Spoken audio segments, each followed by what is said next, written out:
India மற்றும் பாகிஸ்தான் இடையில் சமரசம் செய்ததாக சீன அரசு கூறியதற்கு பிரதமர் பதிலளிக்க வேண்டும் என காங்கிரஸ் கட்சி பொதுச் செயலாளர் ஜெய்ராம் ரமேஷ் வலியுறுத்தியுள்ளார்.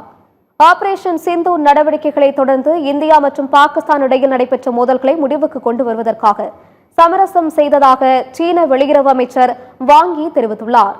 சீன அரசின் இந்த அறிவிப்பு நாடு முழுவதும் அதிர்வலைகளை உருவாக்கியுள்ள நிலையில் இந்த விவகாரம் குறித்து பிரதமர் மோடி மௌனம் கலைத்து பதிலளிக்க வேண்டும் என காங்கிரஸ் பொதுச் செயலாளர் ஜெய்ராம் ரமேஷ் கூறியுள்ளார். அவரது எக்ஸ் தளப்பதிவில் இந்தியா பாகிஸ்தான் இடையேயான போரை தான் சமரசம் செய்து நிறுத்தினேன் என அமெரிக்க அதிபர் டிரம்ப் பலமுறை கூறிய போதும் பிரதமர் இதுவரை பதிலளிக்கவில்லை என்றும் தற்போது சீன வெளியுறவு அமைச்சரும் இதேபோன்ற கருத்தை கூறி வருகிறார் எனவும் குறிப்பிட்டுள்ளார்.